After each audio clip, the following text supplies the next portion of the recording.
how are you? Good. Today I'm going to do some cooking. Would you like to help me? You would? Thank you. Okay, are your hands clean? Make sure that you wash your hands with soap and water.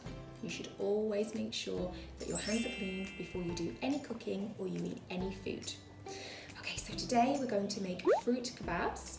So you will need lots of different fruits. Do you like fruit?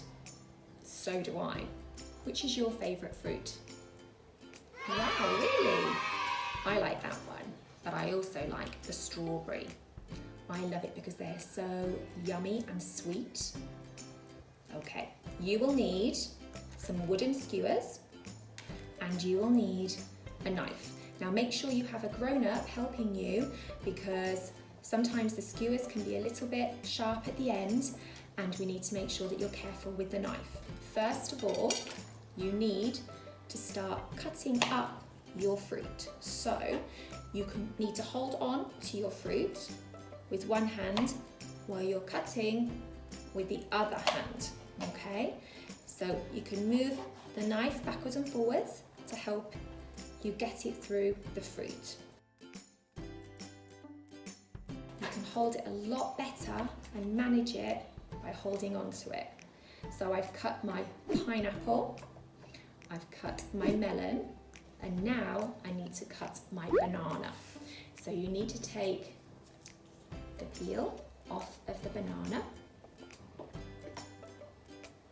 and then you can cut your banana as well. Cut them into nice big chunks and then they'll go onto your skewers a lot better.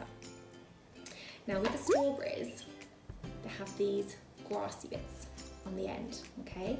You just need to take the end bit off. Here's one I did earlier. Now we're ready. You take your skewer and you can start to thread your pineapple onto the skewer. It can be a little bit slippery, so be careful.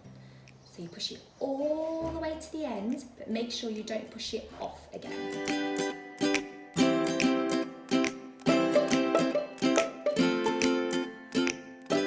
Be careful when you're poking it through, remember, because it's a little bit sharp.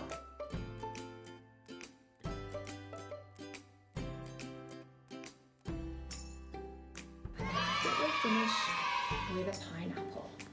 There we go.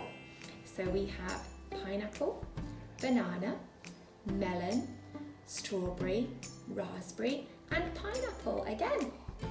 You can make as many kebabs as you want.